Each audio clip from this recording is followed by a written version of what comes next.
My guest today, as far as I know, is one of the biggest commercial landscapers in Abuja.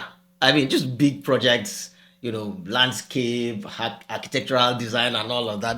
That's where he's a boss. All of a sudden, he's become the man who now advises people about marriages. Apparently, there are a lot of problems in marriages and with relationships. It's just, in fact, his video that went viral, the first one I know is some woman who claims that she will never give her salary to her husband. That for what? Manager of money than my husband. I knew of wives who were working but who submitted their monthly salaries to their husbands.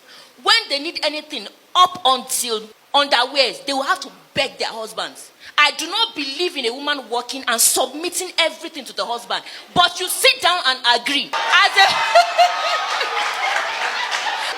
As a family. And the husband was there. Oh my God. It's going to be a good one. On this one, I speak to Mr. Soji Olayinka of the Roundtable. This is the Teju Babyface Show Deep Dive.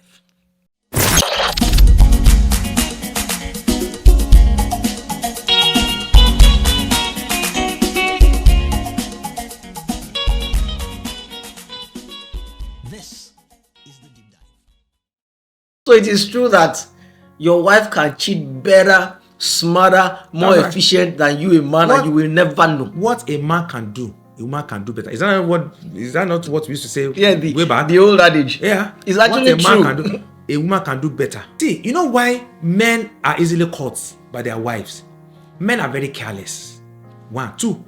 You now tell that girl that my wife has caught me, and you're like, you look at you as old as you are. You're careless. A woman who lives in Germany sends me a message. I cheated on my husband and he found out.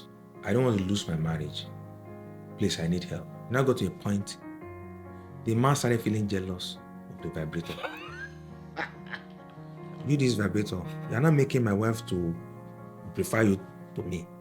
Because any small thing, she will tell him, bring the vibrator first. Absolutely no. Hell no. No. You should not. Some men don't know how to give a woman good sex. They just don't have an idea when it comes to sexual relations between a man and a wife. Because there's nothing written in the Bible. So whatever you do in the confines of your bedroom is up to both of you. How far you are willing to go is up to both of you. If you love your wife, you shouldn't even consider, given the way the world is going, really, is marriage really worth it anymore? There just seems to be so much stress.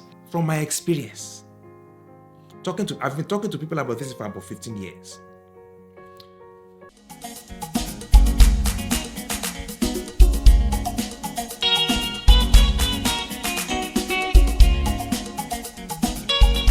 Today, I want to tell you about something important: getting your taxes done the right way. So I've heard stories of people having to pay huge fines because they misfiled their taxes. This is something you can easily avoid by working with professionals, and I recommend Finserve Pro. Whether it's individual taxes or business tax filing, they take the pressure off your shoulders. And the best part, they don't just do the work, they also teach you how to make smarter financial decisions. So if you want to enjoy peace of mind, especially during tax season, which is almost always around the corner, get Finserve Pro involved.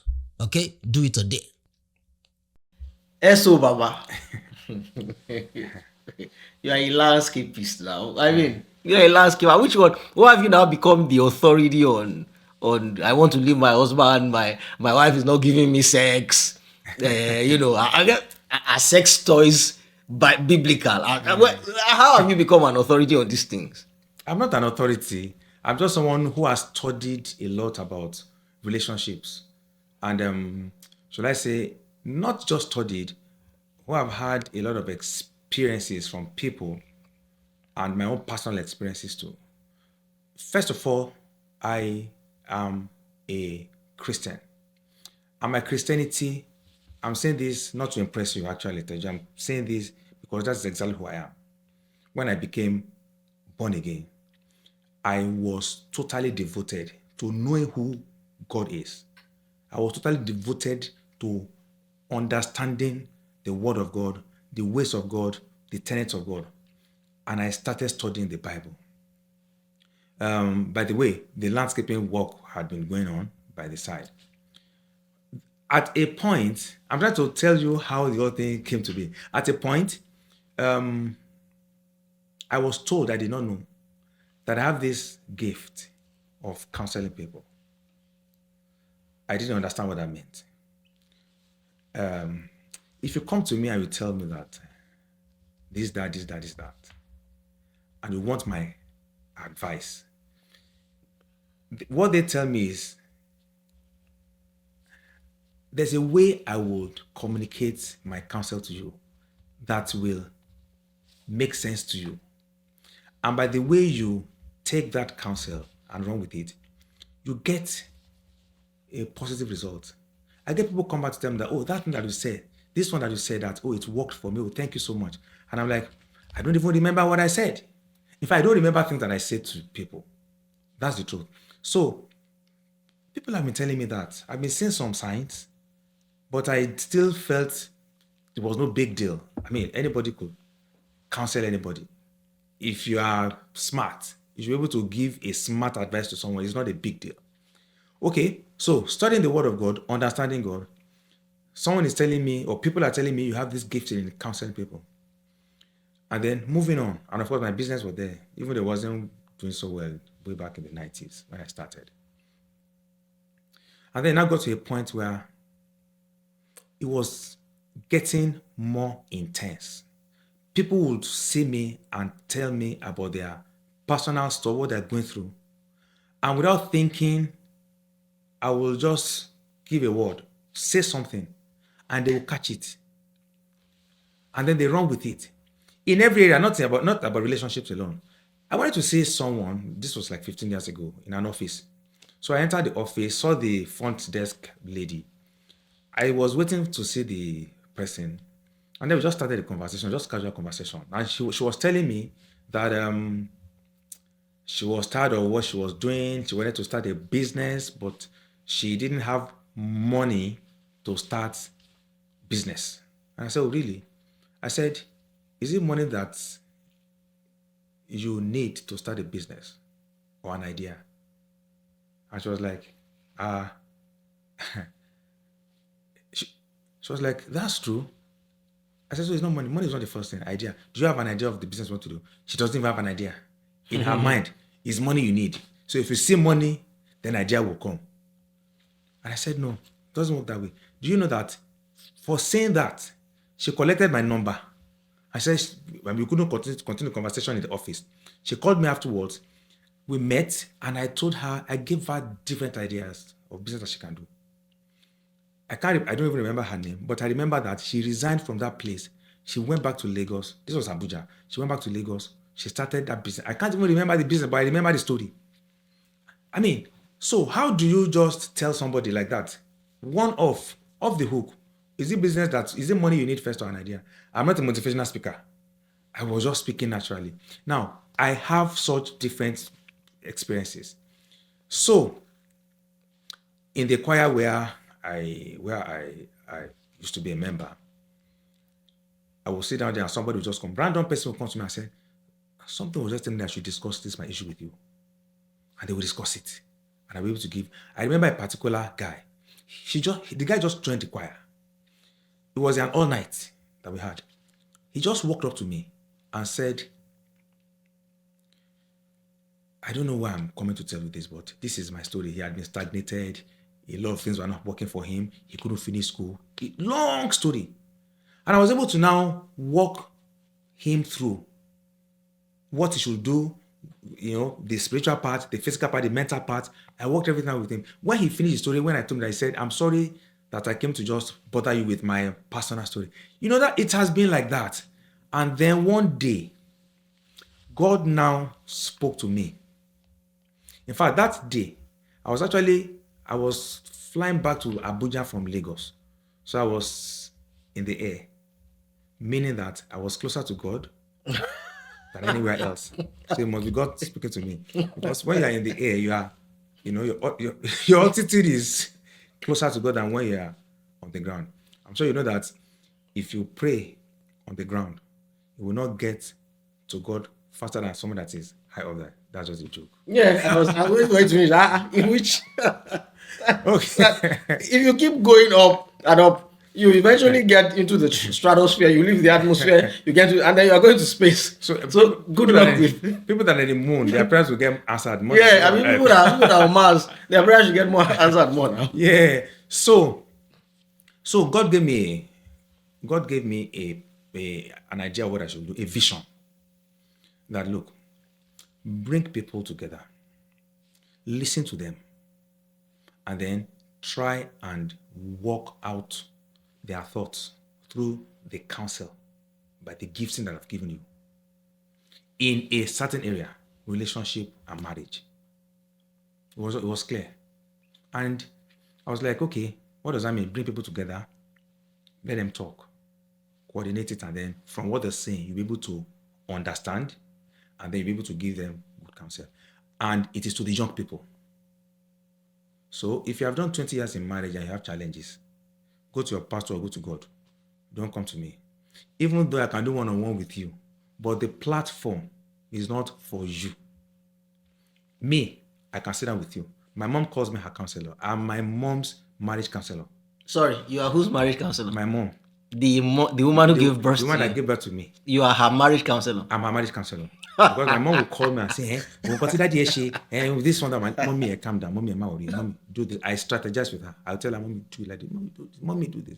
And she will do it. And she will get the results. And she will call me, Soji, koto so ende work, daddy in that team share this, and all of that. So I'm a counselor. I have an uncle who calls me. If I call, you know my uncle that I'm talking about. If I call him, what he calls me, my counselor. That's the way he answers me on the phone. My counselor. He's my uncle. He's going to be 70 next year.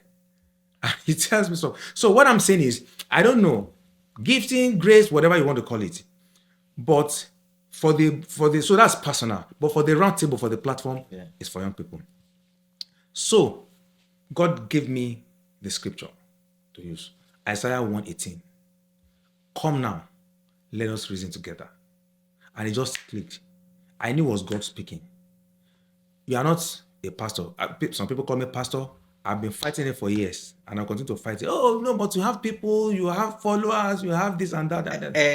Let me jump in there. Yeah, That would have been my follow-up question. Yeah, Because when people get, come on, when people find that they have a gift, they have the inner conviction, not God spoke to them, they are getting the results in our climb and with our people. You go and start a ministry now.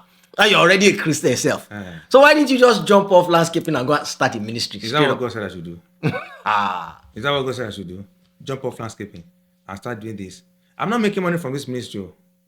I'm not doing it for money at all. People have told me that, I should monetize it. I'm not doing it for money. I have my day job. I have my business. Whatever I'm doing to impact lives here, you know how God will reward me? He will reward me. He will reward me through my business, through my family. I have peace in my family. I have peace in my body. I'm good. That's a good reward. Now, do you know the reward for me, personal reward for me is me, out of, how many are we in this world right now? About 6 billion? 8 billion now. Amongst 8 billion people, God now used me, this young man here, to help a young family resolve their marriage problems. They were hitherto unhappy in their marriage.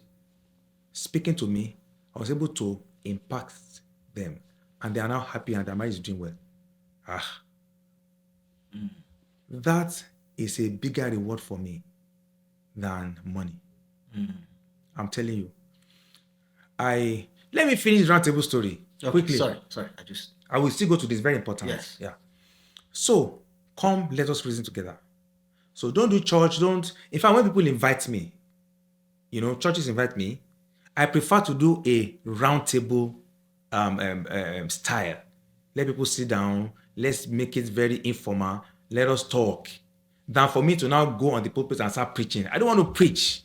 I don't want to talk to people who just listen to me and I don't have the feedback. I don't want that. I don't want to just talk. and I've talked for 30 minutes, 40 minutes, and God bless you, share the goodness and go. No, that's not my platform. That's not my thing.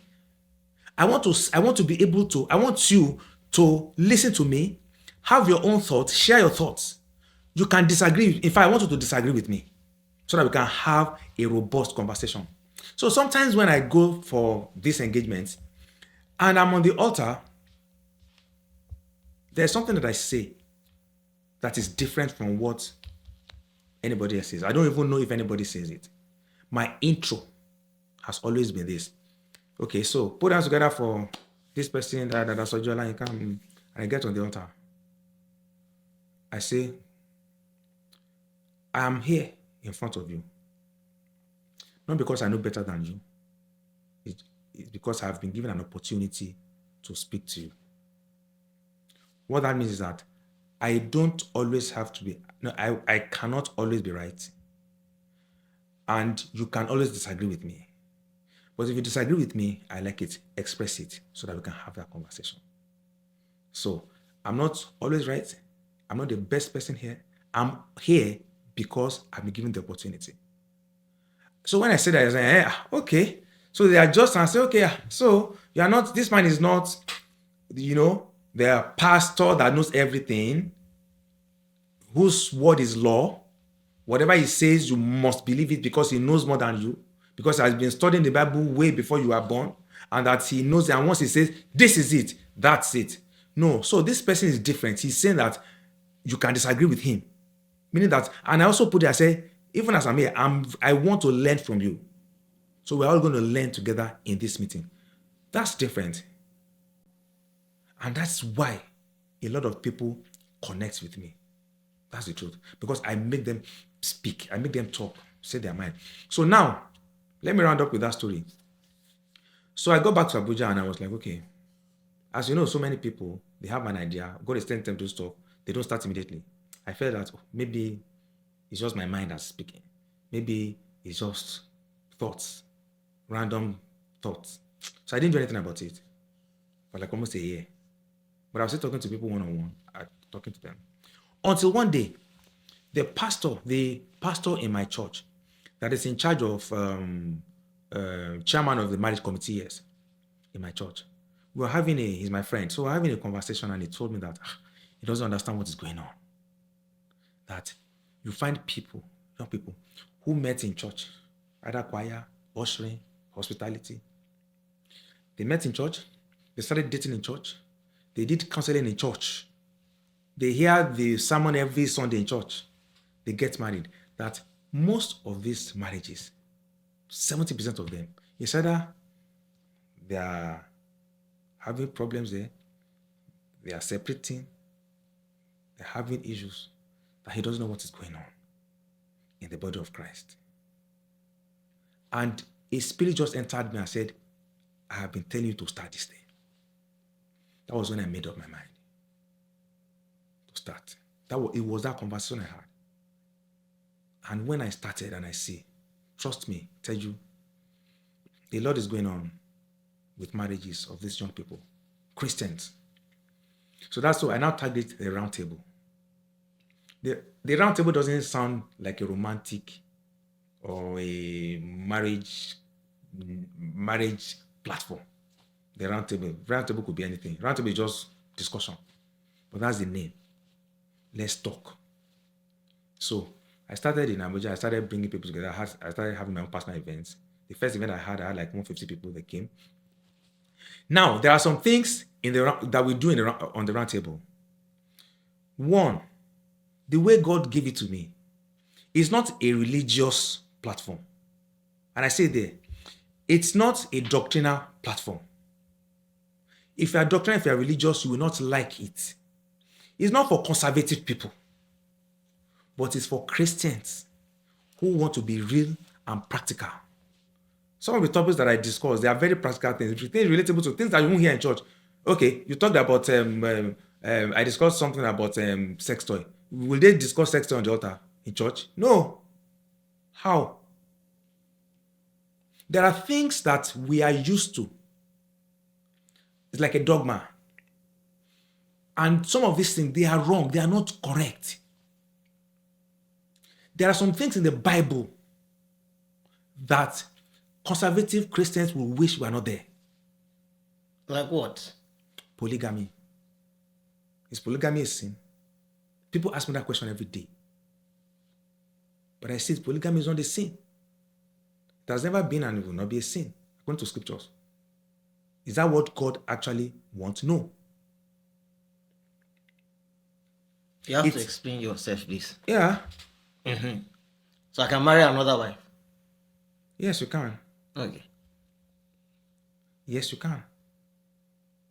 And if you love God, you do the things of God, you will still make heaven.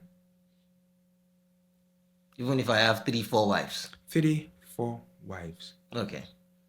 So why do Christians now go with Because it does not make sense. It is inappropriate. It is not right. It is not good. It is something that was formed by man. It was not God's intention. It is man's invention. A man decided to take in the first and the second and the third wife. There are many of the people in scriptures that took many wives. And there is no part in the scripture where God directly condemned polygamy.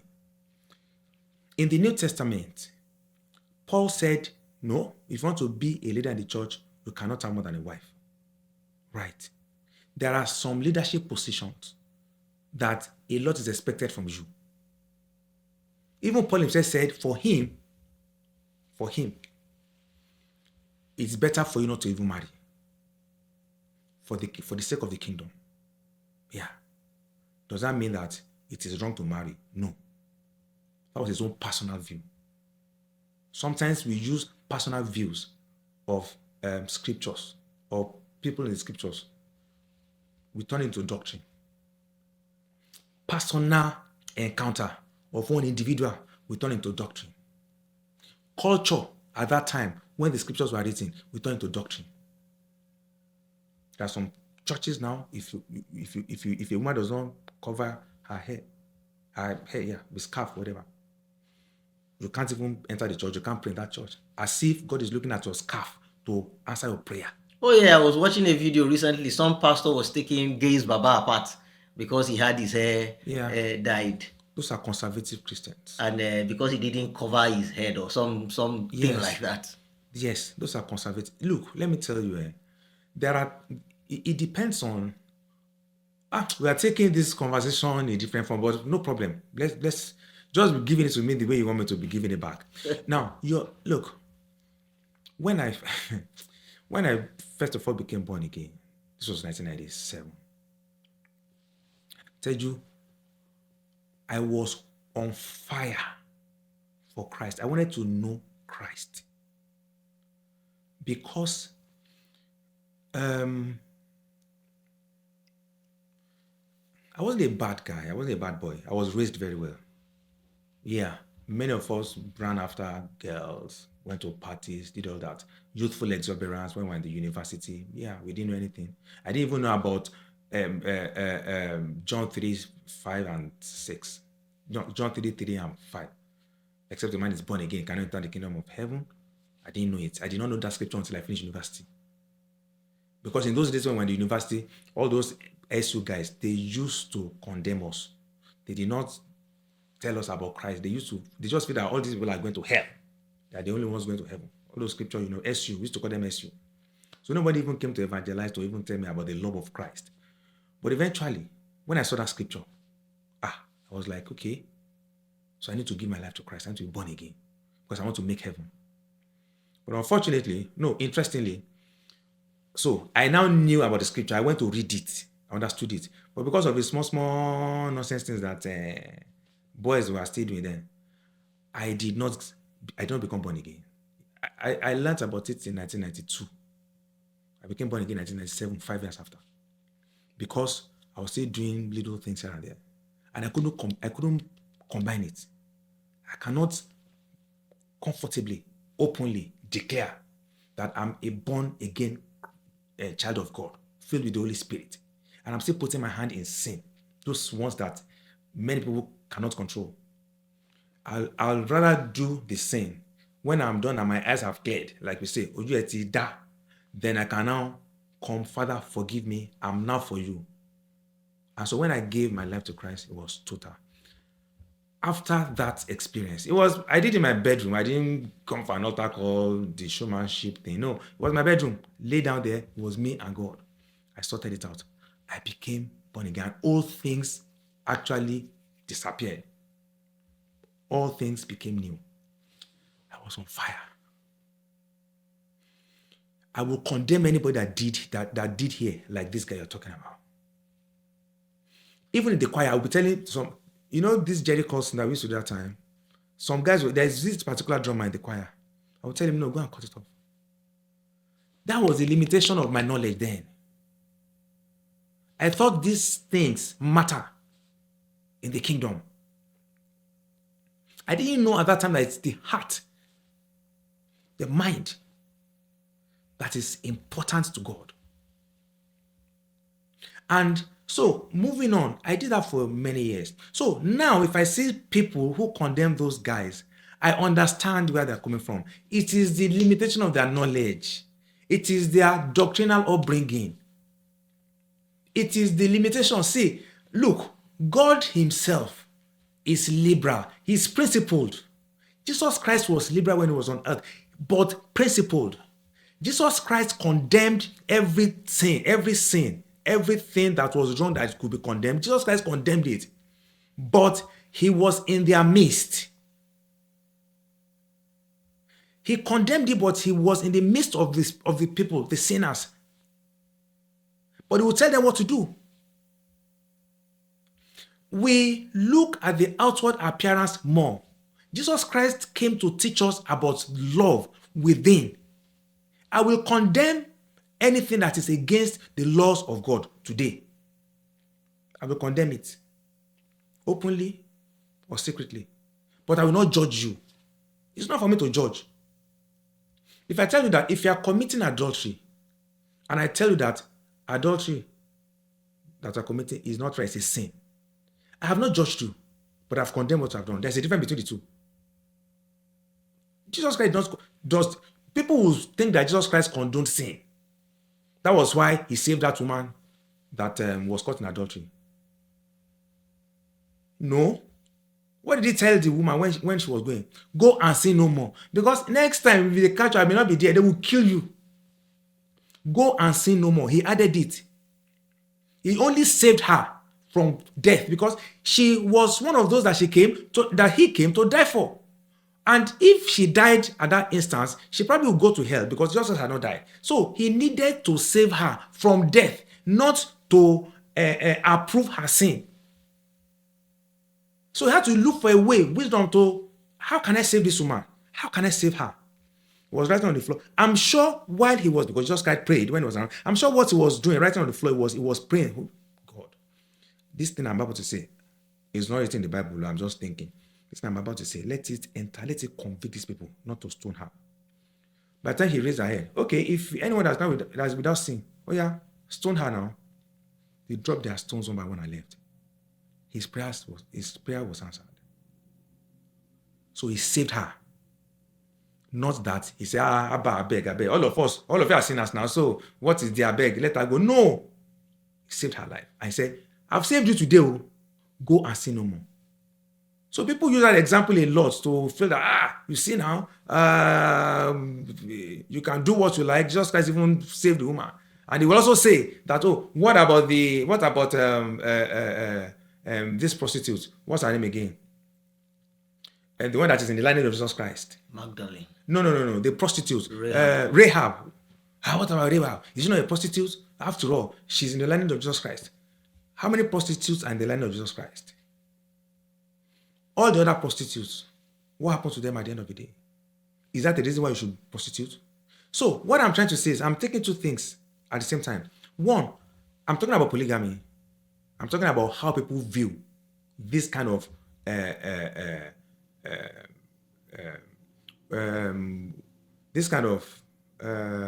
mindset that people have about certain parts of the Bible. Spiritual, the holiness kind that we're supposed to. Now, because I say that polygamy is not a sin, because it is not clearly written in the Bible. Does that mean I support polygamy? No. Absolutely no. Hell no. No. You should not. If you love your wife, you shouldn't even consider talking to another woman. You love your wife, you went to the altar and you proclaim to the entire world that you will love this woman. It's like a vow. You made a vow in front of the pastor, in front of the whole world, in front of men, in front of God. You sealed it with a ring. 3 years down the line, you're now coming with a second wife. That's evil.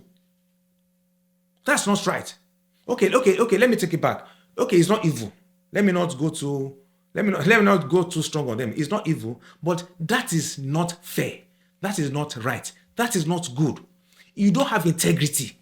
What if you she do agrees? that. Pardon? What if she agrees? Beautiful. If she agrees, that's fine then. What's my own now? She has agreed now. Why not? After all. So if I can talk my wife into allowing me to take another wife, then Yeah, why not? okay. Take it now. You're happy now. Yeah. You have not sinned. She allowed now. She be Sarah told Oga to carry her house girl and he impregnated her. No, nothing spoiled now. Abi? Yeah, so why not? Even though women, be careful. If your wife agrees, be careful. Because the same Sarah that told Abraham to sleep with that woman, she still came to fight Abraham. Okay. And Abraham was like, you're not the one that told me to a point that she chased her out of the house. Okay. So be careful, women. Women matter is another matter that we'll discuss after if we have the time to do that.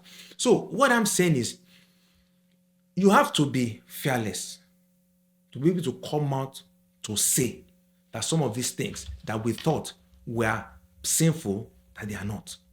And I'm saying this because I've studied the Bible. Okay, look at them now. You know what people will tell me? Okay. So if you tell me that, okay, look, Teju, there are people that tell me that polygamy is not the same. You know what I tell them? And they give examples. After all, Solomon, he had 700 wives. God did not say anything. David, da. And I tell them, okay, true. What about Isaac? Only one wife. Despite the fact that he couldn't get a child for 20 years. His own dad couldn't get a child for 25 years. Maybe he runs in the family. I don't know. 20 years. He didn't consider another wife. He stood with Rebecca. That person is not your role model. It's Solomon that is your role model. Abi? I can mention different people in the Bible that did not have more than a wife. So it's a choice. It's a choice. But look, I have now concluded, and this is not based on personal experience, but yeah, some of my experience, given that I was a boy who was out there. But I've also seen other people, right? So marriage is where sex goes to die. I mean, look, if you're somebody who was all over the place, who likes sex, you cannot argue with me that your orientation to sex in marriage has to change, right? It's where, and it's becoming increasing now. It seems that most men feel like they are trapped in their marriages. I can't count the number of guys who have now said to me in private that, look, they are dying. You know, that's how Dying of what? lack of sex. Dying of hunger. Yeah. Yes, dying of hunger. That's how my guy put it. You know, it's that his wife is not interested in giving him sex at all. And he's a good guy. I mean, he's a good guy. He's not like he's a church boy or something. He's a good guy. He's kept at it now. What will be years? But he seems to be at his breaking point. They have tried everything. They have spoken to this elder. They have spoken to that elder. I think they have even done some marriage therapy or something. But the woman is not giving it to him. Now, I've given him my own advice, but I'm not entirely sure that if a man can go outside and relieve his pressure somehow secretly and come back, how is that a problem? After all, she has broken her vows to him. Yetunko? How? She's there starving him. I mean, Okay, so isn't this somewhere in the Bible that the man is that both of you are lords over each other's bodies and something like that? both of you. Yeah. Yes. Yeah, but she's not giving him access. A man's body Yeah. is for the wife and the wife's body. Yeah. She's not giving him access. Her body is not for him. I mean, so if he goes out now and he begins to help himself with extracurricular activities, you will say that's a sin, I think. No, adultery is a sin. That's clear now. It's a capital sin. You know what? Yeah, but God is merciful. There are things that are sins, right? I'm not talking about what will happen after. It's a sin, it's a sin. So it's up to him and God to resolve that. It's not up to me. I'm not going to be there for judgment. But the law was made for man. Man wasn't made for the law. Okay, so does it make adultery not to be a sin again? Adultery is a sin. That Okay, statement is a let's statement of put it fact. that technically. Not technically, it is written there scripturally. Okay. Thou shalt not commit adultery. Yeah, That's clear. Same. So okay. So let's just be clear. Yeah. So same way. When Jesus was telling the people who were telling him that his disciples were eating on Sabbath day, and he told them that David ate the bread of the temple that was not lawful for him to eat. So let's just be clear that David sinned. Yes. Okay. I just wanted to also be clear that Yes. what is a sin is a sin. Exactly. How God deals with it is a different thing. But a sin is a sin. Okay. We're on the same page, Abi? Yeah. Beautiful. Okay, good. Yeah, because David did not die. Okay. Yeah, I know the story very well now. So, sorry, just about divorce too. Maybe that one was also very, very controversial. Yeah. So it's the same thing. God can have mercy. If you divorce, if it's not for adultery purposes or for adultery reason, and you remarry, you commit adultery. Let's leave that for now. Let's come back to this your guy. My guy. My guy is suffering. Divorce is as controversial. My guy is suffering. And he doesn't want to leave because of the kids.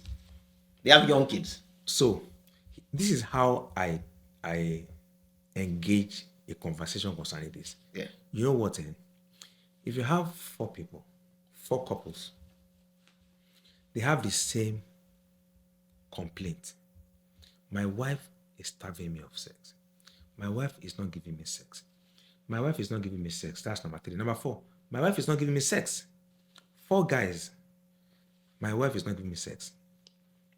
The reason my wife is not giving me sex will be different. Do you understand what I'm saying? Will be different. So it's case by case.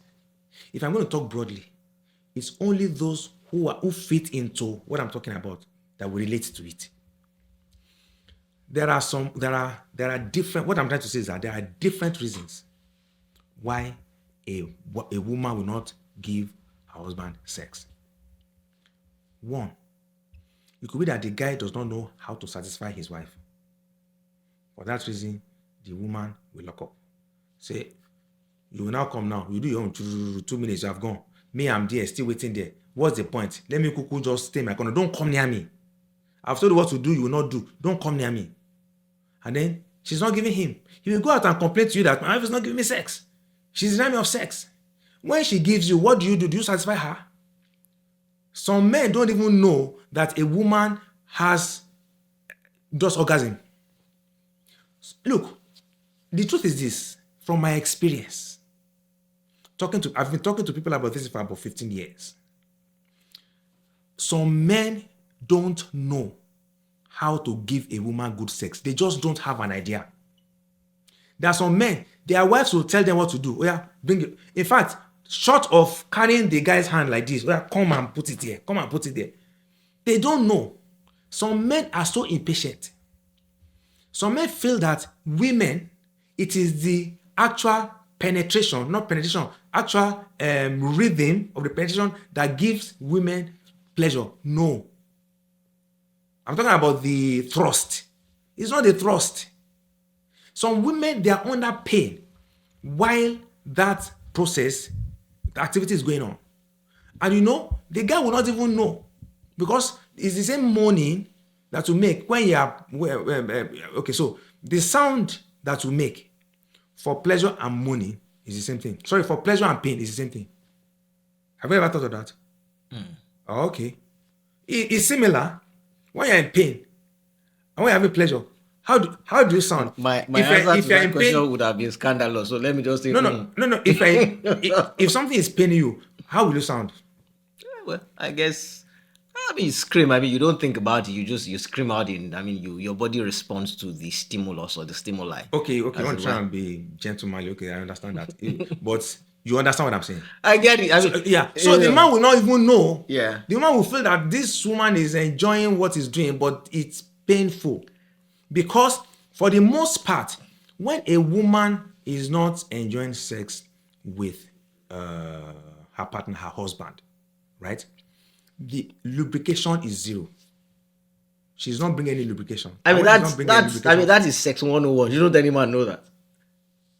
some men, they just want to do their thing and go. They don't know. That's what I'm saying. So such a woman, when she remembers that this is like hell, when this guy comes, she locks up. One. Second reason that the woman will say no, some men don't even know the right time to come to meet a woman. This woman has gone to work, she's back from work, she's taken care of kids, she's washed the house, she's done everything. She's tired, she's fagged out.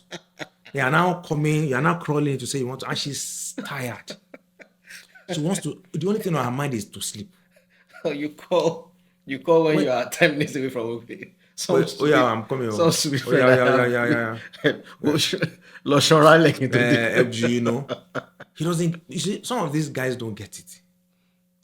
There are different reasons. No, now I've given 2 reasons. There's a third reason. Some women, they lock up if they find out, if trust has been betrayed. They find out that their husbands are cheating. They don't want him to come near them again. They are afraid of disease. They're afraid of so many things. They just lock up. Now he goes and says, yeah, you see, that's why I go out now, because she's denying me of sex. So I'm out there. So what I'm saying is that I can go on and on and on and on. There are different reasons why a woman would deny her husband. But what we say in Africa, in Nigeria, I think we are a little bit insensitive. The men. We're a little bit insensitive. Or not the men, the culture.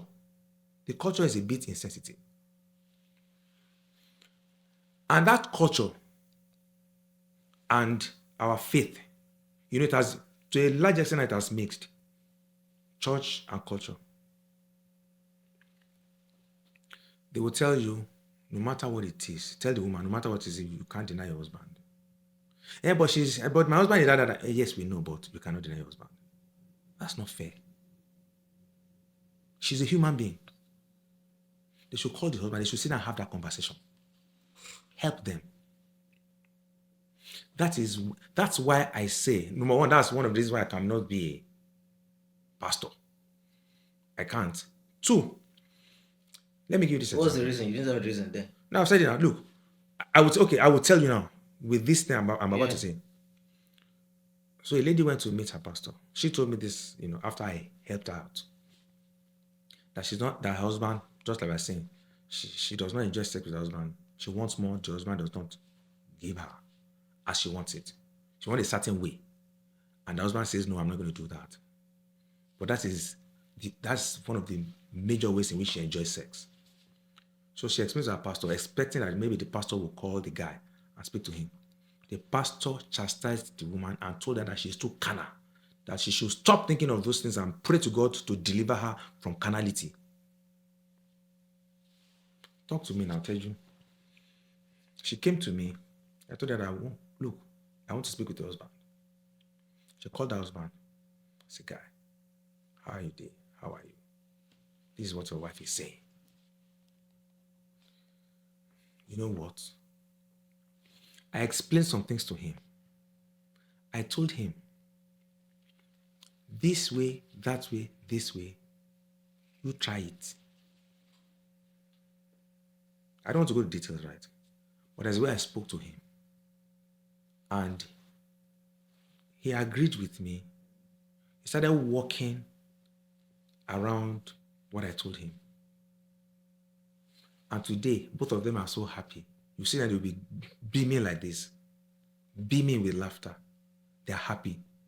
They appreciate what I told them. The things that I told them and how I told them, I don't think a pastor will be comfortable telling them. That's part of why I'm saying that. Let me just be brother Soji, brother Soji Olayinka. Right? I also tell them, you mentioned something now. You said some of these people, the husband, the wife is denying him, they'll go and meet elder, and they'll now meet pastor. See, if you have a challenge in your sex life in marriage, go and talk to a sex therapist. Your pastor is not a sex therapist. Your pastor is your spiritual leader. He has spiritual responsibility towards you. If you have a problem with what Ezekiel told Jeremiah, go to your pastor. If you want the difference between Elijah and Elisha, how he got the mantle, hey, your pastor will explain that to you very well. That is his role. He studies the word, he prays, he speaks in tongues, he's in the spirit. All those are the responsibilities of a pastor. Okay, so let's assume they've been to a sex therapist. Because what happens invariably is, because my guy is a good guy, right? I mean, I can see his face and I'm talking to you. He's done everything he knows within his power. Whatever they do, she adjusts for a brief period of time. Then she backslides again to her way. Because because I've heard people accuse you of being on the side of women. Because They say that. I mean, they say that, right? Yeah. Because your thing, I mean, your stance now is that there is no way that a man can do everything he needs to do and a woman won't give him sex. That's not true. There are, I mean, I don't mean to abuse anybody, but there are malfunctioning women. I'm not casting aspersion. I'm just saying that not everybody is good. The way there are malfunctioning men, there are also malfunctioning women. So are you saying that there is no way that a I'm not woman saying that. No. So I'm saying that they have done everything. He's been to sex therapists. He's done this, he's done that. There he is still in the marriage and she's still not giving him sex. Okay. And he's frustrated. Good. So the question will have to be, babe, what is it that is so big or so difficult for you to give your husband sex? She's the only one that can answer that question. She's refused to answer. Then what can you do about it? Then that's a brick wall. You can't go further. Exactly. That's exactly where he's at now. And he's stuck now because of the kid. So he's the thing that, well, man. So the next thing is to go and look for. In fact, what I actually told him was, well, this is what they never tell you about those vows that you took. Because we take those vows glibly. We take them, we stand in front, as you said, in front of God, men, and the government, by the way. Yeah, sure. And the government. And you take those vows, but you don't think of what you're saying. Because you're happy. It's your wedding day. Be happy and rejoice. What you actually signed up for was in sickness and in health. For better or for worse. Till death. So like, They don't say that in Pentecostal church anymore. They remove that. They removed that. But if that's what you said, maybe they thought about it. Because if that's what you said, then that's what you're dealing with. It has now gone for the worse, right? But you signed up for it. So I don't know what to tell you, my brother, but maybe just deal with it. Maybe that's your cross, as we say. Okay, so probably that is what you're saying now is how it will end. And the reason is this. I'm sure the best way, like I said, is to ask the woman. And if she's not talking, then there's a deeper problem. You are denying your husband sex. Sex therapist, church, pastor, orioke, everything. Begging. You are beg and everything. Beg. And she's still saying no. Yeah. Then there's a deeper problem now that she's not showing. And look, you're a medical doctor. I come to you. Hey, I want you to check me. I'm not feeling well. You're asking me, okay, so what is this? How are you feeling? I'm not telling you. Are you feeling stomach pain here? I won't tell you. Are you feeling... what will the doctor do? Nothing. When the doctor is not a vet doctor, it's only vet doctors and pediatricians that will be able to treat their patients without the patient telling them what's wrong with them. Abi? So if the woman is not talking, there's nothing we can't even have this. In fact, this is not even a conversation because we can't even go further. Exactly. So the boys have concluded. One of our guys said, according to what I said, one of our guys said, well, guy, your cross is your cross. You'll have to find a way to deal with it. If you must find a way to ease your pains somewhere else, go and do it. But note that every action has its own equal and opposite reaction. Let not come and be in your process of trying to solve one problem. You now introduce another problem into your life and family to complicate things. Because you now say, let me have a babe on the side. Let me be cutting show. There's pregnancy. There's disease. There's the risk of her falling in love. There's the risk of you falling. So there are all those things. So it's not as if it's a perfect solution either. But in the end, my brother, we are sorry. God is your strength. That was our conclusion. Yeah. But there's a deeper problem. There's a deeper issue that the woman needs to end. We figured. If she cannot talk, and she doesn't want to, and she just no. We figured. I've seen adversarial spouses before. I've seen spouses who are actually genuinely jealous of their husband or wife's progress and actually work to sabotage them passively.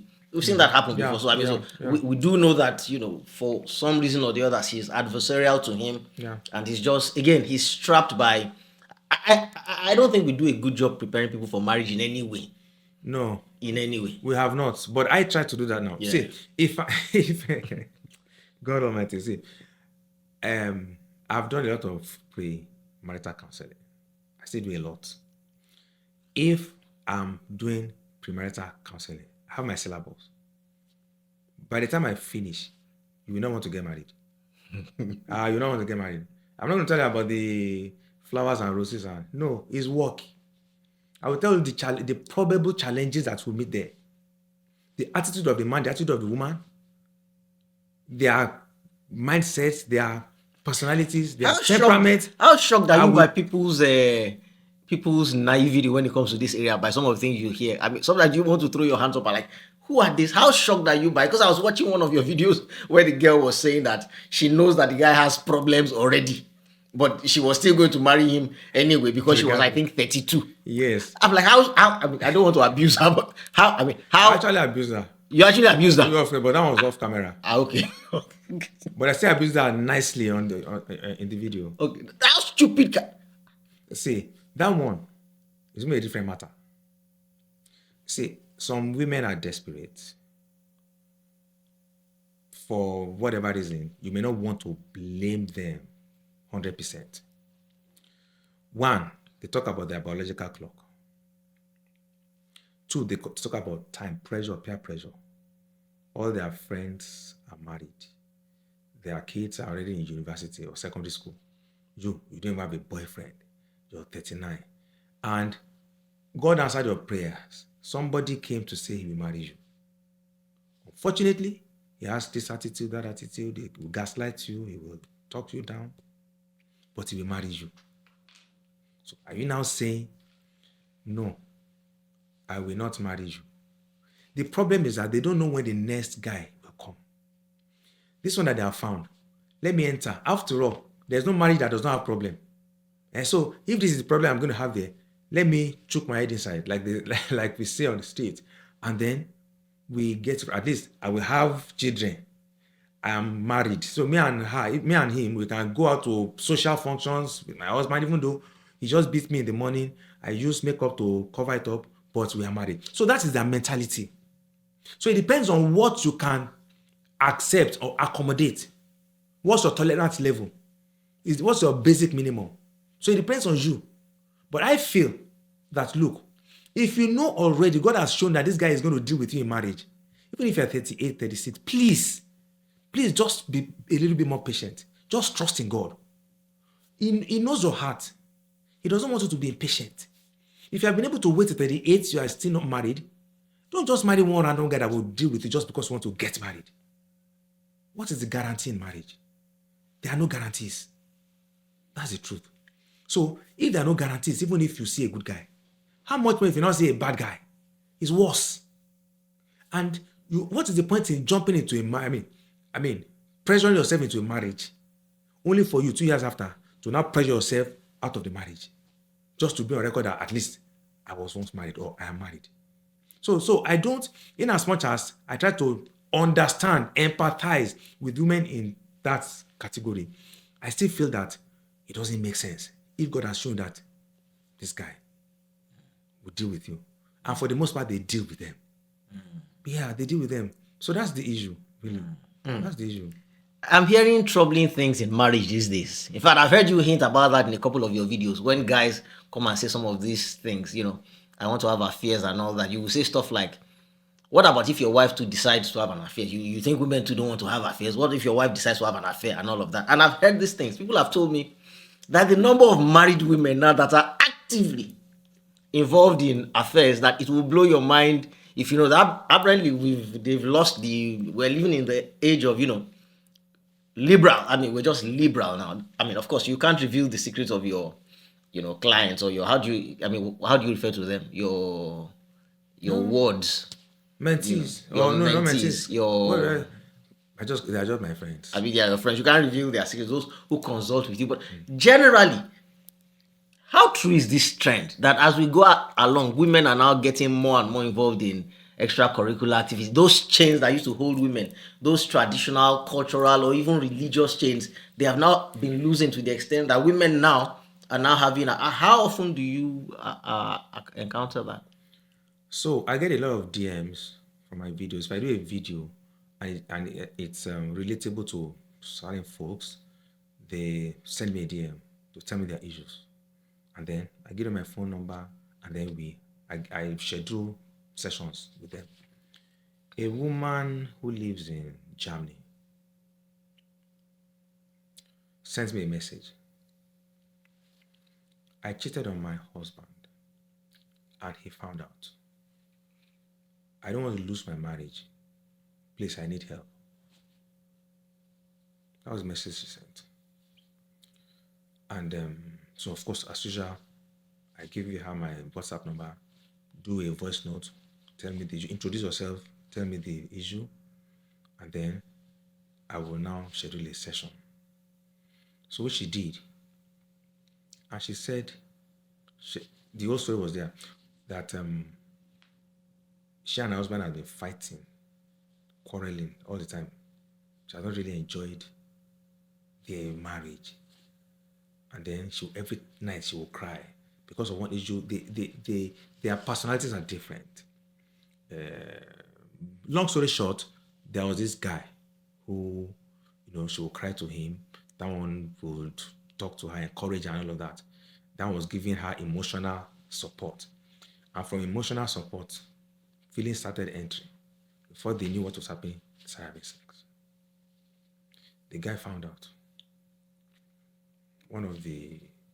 He found out, actually. So let me leave it at that.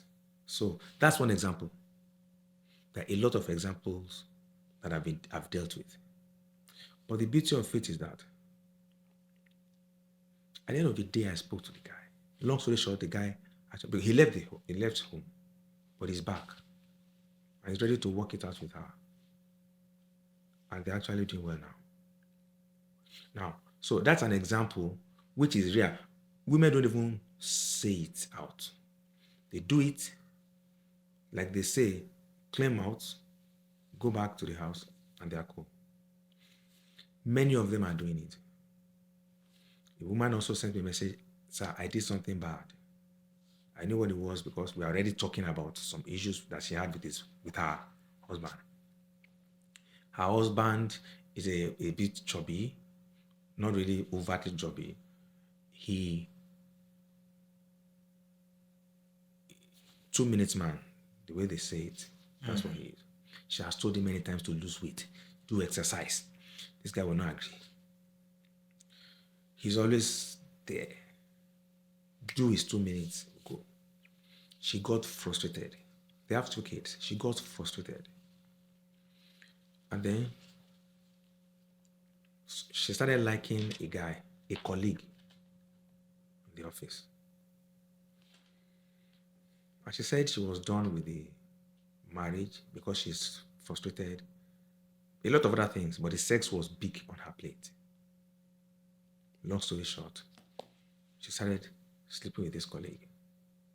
The husband did not know. So she sent me a message that when that happened, I've been telling her, don't, but flesh now. At the end of the day, the best I can do, I don't instruct people, I only counsel people. The final decision is in your hands. And so whatever I tell you, it's up to you to take it or leave it. So she finally went and did stuff. Immediately she started messaging me that I did something, but I knew. I said, what it is? I said, if I don't see anything, just delete what I've said because your husband may see the phone. Let's meet up. So I invited her to my office. We had that conversation. Unfortunately, they eventually separated.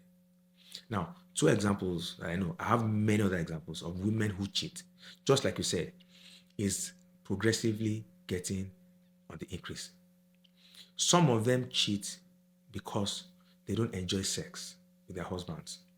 Like I said, a lot of sex issues in marriage. A lot. Now, is it right? No, it is totally wrong. It's a sin against God. It's more of saying it does not, it's not a good thing. Let me just leave it at that. There are so many adjectives I can use for that, but so it's on the increase. But unfortunately, or so let's say, funny enough, a lot of men don't believe their own wives cheat. But if that how, so that she will take children, so she bring them back home. What time will she have to? No, my wife will cheat on me. Lie can happen. Because women, they know how to cover their tracks. So it is true that your wife can cheat better, smarter, more That's right. efficient than you, a man, and you will never know. What a man can do, a woman can do better. Is that not what we used to say way back? The old adage. Yeah. It's actually what a man true. Can do, a woman can do better. A woman can do smarter. That's what I said in my video now. Yeah. You will not know. See, you know why men are easily caught by their wives? Men are very careless. 1, 2. A man loves, the ego that we have. So you go out there and cheat on your wife with a woman or a lady, and then she's writing to you, oh, I love what you did yesterday. Oh, I can't wait to have you again. Oh, you did this and that. When you are reading it, you're like, oh, now maybe this is cool. You don't want to delete it. You want to read it again just to reaffirm your prowess that it is in the process of leaving it there that your wife will see it and catch you. Men, their ego never makes them to delete such things. They want to read it. A woman does not even want. In fact, see that lady that sent that message to you. I'm sure she has deleted it on her own phone. You are still carrying up and down. That's how you leave it on your table. Your wife will see it. You now tell that girl that my wife has caught me, and you're like, you look at you as old as you are. You are careless. It's ego that will kill us. We the men. Ego. Oh, okay. Look, but I have so many directions to go with this thing. I don't even know where to start. Okay, so tell me, it almost seems as if it's can a man really be faithful in marriage? Because let's face it, it's almost as if it's only Christian men who really know God. And when I say Christian men, I put that I couch it within the band, because I know a lot of Christian men who have different extramarital activities, extracurricular activities, side chicks, side babes, and all of that. So it's not by the fact that when they ask you on a form, you say you tick Christian or that you go to church. I'm talking of, men who know God. It seems is that the only way really to be faithful in marriage when you think about it? Is it only a real knowledge of God, a fear of God? Because I've actually heard this said that if you actually want a man who will not cheat on you, the only thing that can get a man not to cheat on you is his knowledge and his fear of God. That fear being the fear of what God can do to him. That is understanding that God is merciful. but you can't always tell how God is going to treat your case per time. He might decide to be merciful to you, or he might decide to punish you. So his knowledge of that God is the only thing that can stop a man from cheating on his wife. Has your experience been this? Have you found a man who is not really a God man, but who maybe for principles or whatever reason or for love has stayed faithful to his wife over all the years of marriage and the trials and the challenges? There are a lot of faithful men out there, Teju, and that is the truth. But you can't hear that on social media. Now, you have a podcast, and your podcast is doing well out there. Okay, you bring a man out here. The man is telling you about, I'm faithful, I'm just with my wife, 2 children, and this and that and this and that. I can tell that your views do not go far. It's I beg. No. People, this has been, it's not even now, even before social media, when it was paper, the journalists used to say that bad news is good news. It's the bad news that sell. You say a car just somersaulted now and then 1 million people died. You see it in front of Nigerian Tribune. Who cares if the car got home safely? I mean, how is that news? Exactly. That's no news. Yeah. So you won't hear it on social media. And what you hear constantly, every day, every hour, is what forms your mindset. And it stays there. So you see on social media, this man is sleeping with his house girl, sleeping with his secretary, he has impregnated the house girl. That's what you see every day. His wife's best friend. His wife's best friend, his wife's sister. That's what you see every day. oh, it's this side chick, oh, that side chick, sleep with this one. You see a lot of half-dressed women on TikTok, on Instagram, and all of that every day. You wake up in the night, you want to study the word, you study the word small, you say, okay, let me check this thing. You open Instagram, you see in TikTok, you see all these things, the study that the Bible you have studied, that one has watered it down now. You know, and all of that. Now, do you know how they say that whatever you hear constantly will become the truth in your head constantly. And so that is why people feel that, oh, all men cheat. Because all the men that you have seen on social media is about cheating on their wives every day, every night. But it's not all men that cheat. How? I know quite a number of people. People that have spoken, not people that are telling me on social media or telling me or trying to impress me. No, people that I've had conversations with. I've had people that will tell me some of these categories that I mentioned who are not enjoying so much sex with their wives. I had them complain to me that, and so I've been married for 12 years. I've not cheated on my wife. And now she's not giving me enough sex that I want. I've not cheated on her. It's there. I know people. Are these always Christians though, or they are normal people? Look, let me tell you something. Of course, your circle is bound to include most of people who are Christians, I guess. But yes, my platform, it's clear. It's a Christian platform. Yeah. It's a Christian platform. That's why people, I don't know if you are still going to have that conversation. It's also very controversial. Premarital sex. Is it a realistic message or not? I mean, is abstinence a realistic message? So you see a lot of people talk about, I have to test before I marry, sexual compatibility and all that. And I tell them that, look, if you are a Christian and you want to live the Christian tenet, what the Bible says is what you abide with. Premarital sex is a sin. And you should not have it. But if you feel that being a Christian, all the other things that God said you should not do, you're able to abide with it. Thou shalt not steal. You don't steal. You say, no. Thou shalt not kill. You are not killing anybody. Thou shalt not this and that. Thou shalt not commit fornication. where is it a sin though? I mean, that's the law, isn't it? It's a law. Yeah, that's the Old Testament law, isn't it? Yes, Old Testament law, but the law still, in the New Testament, it's there. 1 Corinthians 6:9. Fornication is there. Okay. This, that. Know that anyone who indulges in this shall not enter the kingdom of heaven. It is there clear. It's also in Galatians, saying the same thing. Okay, but even in the Old Testament, was there a ban on premarital sex? Doesn't it say in the law that if a guy and a girl have sex and they are not married, then the guy is duty bound to now marry? That is what is in the Old Testament. Yeah, that's what is there. Yeah. But fornication that word was first mentioned in the New Testament. I don't know, what does it even matter? I say the same thing. I mean, it's not as if when you now sleep with the girl and you are not both married. The law that I quoted says that now that you have slept together, you now have to marry. And they don't marry. And if you don't marry, there are consequences. Then there are consequences. So it's not as if when you sleep people, you get married anyway. So So it's a Christian platform. If you are not a Christian or you are not practicing Christianity, you can do whatever you like. Sleep with 1,000 girls and then go and look for one and get married to.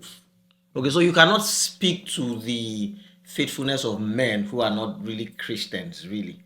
Okay, so I can speak to them based on my Christianity. Yeah, no, this is what I mean. So if it's for them, they can say, this is how I mean. So again, my question is still that, is it only the fear of God that compels a man when things get tough? Okay, so or is it that a man who is not a Christian anyway can just be a principled man and go the distance? At least from your experience. Okay. There are non-Christians that don't cheat because, like you said, principles. They made a vow with this woman, love. No, I cannot cheat on her. So it's not about Christianity. Okay. It's not about anything but it's a personal decision. You can decide to be principled and decide I'm not going to do this. And like I tell a lot of women, there is nothing a woman can do that can stop her husband from cheating if he wants to. If your husband is not going to cheat on you, there are 4 or 5 reasons. And the main reason, like you said, fear of God is there for some. Some is not fear of God. Some is just a principle. That why will I betray this man? They can't betray her. They can't do business with someone and backstab. They can't because if you cheat on your wife, you are backstabbing her. You are betraying her. So they have a strong conscience. They want to do it, but their conscience will not let them do it. The opportunity is there. So it's not even about Christianity. It's not about God. It's not about the law. Some are Muslims. I have Muslim friends who have never cheated on their wives. In fact, not only have they not cheated on their wives, they don't plan to marry a second wife, even though their law allows it. They say, no, I'm not a Muslim. I'm not. Based on personal principle. I have friends. Somebody actually comes to mind as you said that. Yeah. I know a Muslim guy who comes to mind as you said. So it's about the individual. And those that cheat, a man will stop cheating for about 4 different reasons. 1, if he gets sick and he cannot use his thing anymore, he will stop. He will go back home. If he becomes broke, he loses money and everything, he doesn't have money again, he'll sit down at home. Worst case, he will sleeping with the house girl at home. Which one to pay the house girl? Because that one does not require plenty money. Yeah. Maybe it's even the madam that's paying the house girl. Okay. So he'll be doing it small. I mean, that's just a joke. 3, if he now, just like you said, the fear of God now fills his heart, and then the Spirit of God just comes on him to let him see that what you're doing is against the laws of God, and then the fear of God is okay. I've decided to follow Jesus. I'm not going to do this anymore. All things are passed away. That, and then lastly, if your conscience now begins to prick you that this woman has been so good to you, you really stressed her because it's stressful. It's stressful for women that have cheating husbands. It's very stressful. They will cry, they will feel bad, they will feel belittled, so many things that go. They will lose their self-esteem that, so am I not good enough again for my husband? What are they giving him outside that I cannot give him? Despite everything, I'm doing everything for him, and he still cheats on me. So the self-esteem is a lot on them. So if he now feels like, I've done this woman so much bad, I think it's time for me to leave my old ways, then he will stop. But basically, it comes from him. Like I tell this woman, if you report your husband to your pastor that he's cheating, you're wasting your time. The man will, if he respects the pastor, will go and see the pastor when he calls him. From the pastor's house, from the pastor's office, he's going to meet the side chick again. Because the pastor cannot stop. He's an adult. For God's sake. So pastor will say what? But what we're asking is difficult, really, when we think about Iboroti Daru. You just refer to the girls on TikTok. Sometimes when I open my phone and I see what is on display out there and what is being offered, I ask myself that what man can survive in the face of all of this, especially for people who do what we do. It's a different thing when you don't cheat because you don't have the opportunity or you don't have the articles of grace. So you see a man whom nobody wants. We say I don't cheat. Come on, man. We're not, with all due respect, we're not talking about you. But when we see people who actually have the opportunity because of their work, because of their success, because of the access, it's hard. So is it not hard? Tell you, do you want us to go personal? Yeah. Do you want us to go personal? Share with me. With us. Oh yeah, well. Now, how long have you been married now? It's going to be 13 this year. 13 years this year. Yeah. You didn't tell the viewers the deep relationship that both of us have. So let's go there. You have done 13 years in marriage. We talk a lot. We discuss very, very deep personal things, Teju. And we don't lie to each other. We are vulnerable to each other and we talk. You are my aburo. And 30 years, we both know that you're a fine boy. Yeah, thank you. You live in the US. Plenty girls out there. You have not cheated. You have not slept with another woman since you got married. 13 years. We talk about this a lot. So it's possible. I've done 24 years in marriage and have not. So it's possible. And it's me and you talking now. We are not saying this to impress anybody. We're just talking about possibilities. Mm-hmm. As I'm saying this right now, I'm sure many viewers may feel like, it's a lie. We talk heart to heart. Perhaps we need to let people know how deep our conversations and our relationship is. You have not. I remember a time before you got married, before you even met your wife, you are still doing our boys at that time. Because you guys are always, comedians. They had the No, no, best of I know. us. They probably know that about me if they watch this. I make no bones about the fact that I was wild. Yes. That I very was well. all over the place. Exactly. And now imagine what you have turned out to be in marriage. I remember there was a time you actually determined that, Otito, I'm stopping this thing. Then, you are like, I think God has started working on you. Even though you are still out there, you are still doing your shows and stuff. Even before you started the Tej Baby Face show, way back No, when I can tell you the year. stand-up comedy. You're talking 2008. The year you're referring to is 2008. Okay, you know the story I'm about to tell you. I know the year. Yeah. Where I tried to go a year without. 1 year. Oh, it was a tough year. And for 1 year you did not. And you were like, Okpe, 1 Yeah. year. And then one girl now came to meet in one hotel in London. Will you say it? Oh, yeah. And I was like, this girl is spoiled by 1 year. Yeah. And she eventually spoiled it. Oh. And you told me Where? that, this woman has spoiled with your 1 year. So, yeah, you struggled with it. Yeah. But when you decided to 100% now follow Jesus and his tenets, you left the entire thing. And then you now met this beautiful woman. You got married to her. And 13 years, you'll be faithful in your marriage. So I think I should ask you that question. What made you to be faithful? When you, like you said, it's not you're a fine boy, you're any girl. Right now, if you want somebody, one girl right now, right, it's just one phone call away. If I'm any of that, just waiting in the wings to say, just make that call and I'm here. Now, how did you do it? Well, it is less a religious thing, really. Actually, I know it's not that might have been what started when I started. But it's less that now. It's some of the things that I've now spoken about during our conversation. First of all, I like you said it now. You said it now. You actually said it. How can I say it in English? You were so confident in me and about me that you didn't even mind saying it on this public platform that will go out to tens of thousands, maybe millions actually. That's how much you trust me. Do you know how much I will be dying inside if I'm a hypocrite and I know that what you have said is not true? Because unbeknownst to you, I've gone behind and started cutting you. That's always at the back of my mind. That one day somebody or some people or a lot of people will look at you and say, hey, here is a man who's been faithful to his vows, and you will know inside you that you are a hypocrite. How do you begin to join that? Then they will ask you to come and talk. You'll not be like, no, I'm shy. I really don't want to talk. Knowing as you know that you are a liar.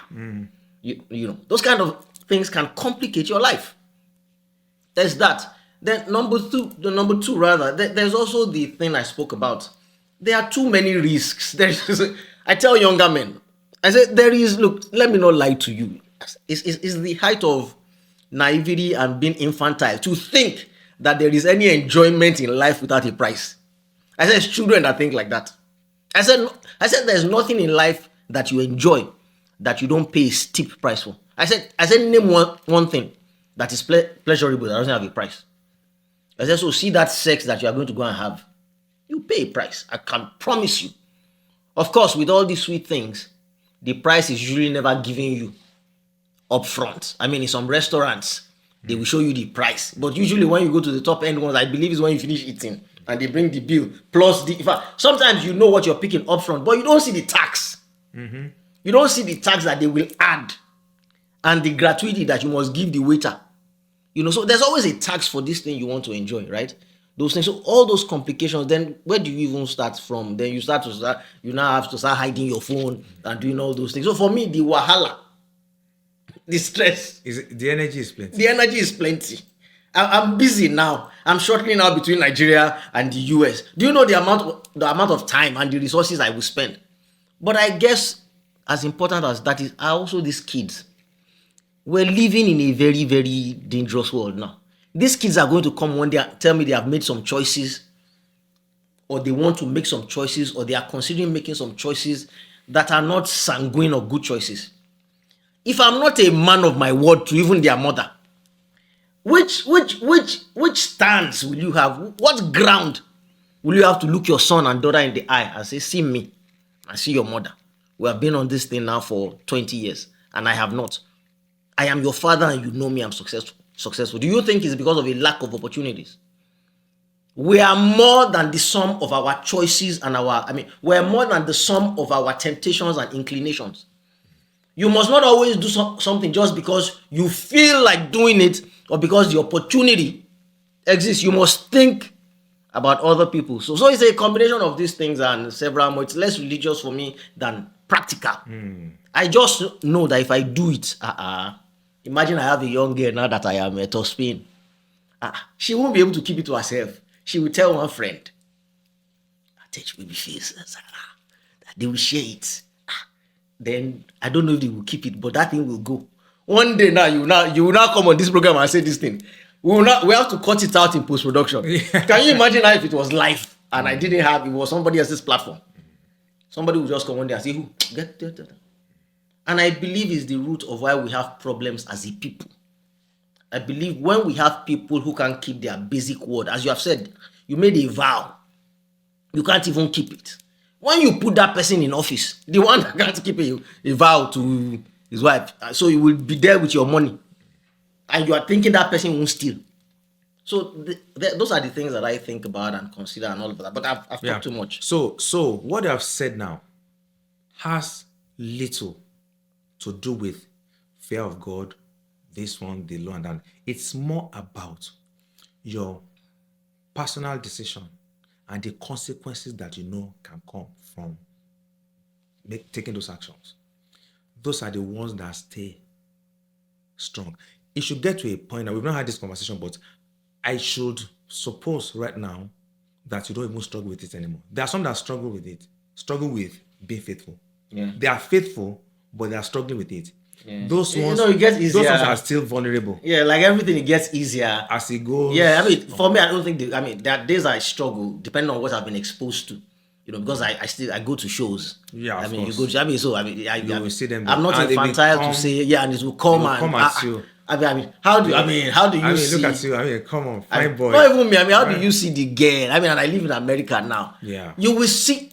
I have come home very sad some days. You will see some girls like and it's a different thing if you know it's beyond your capability.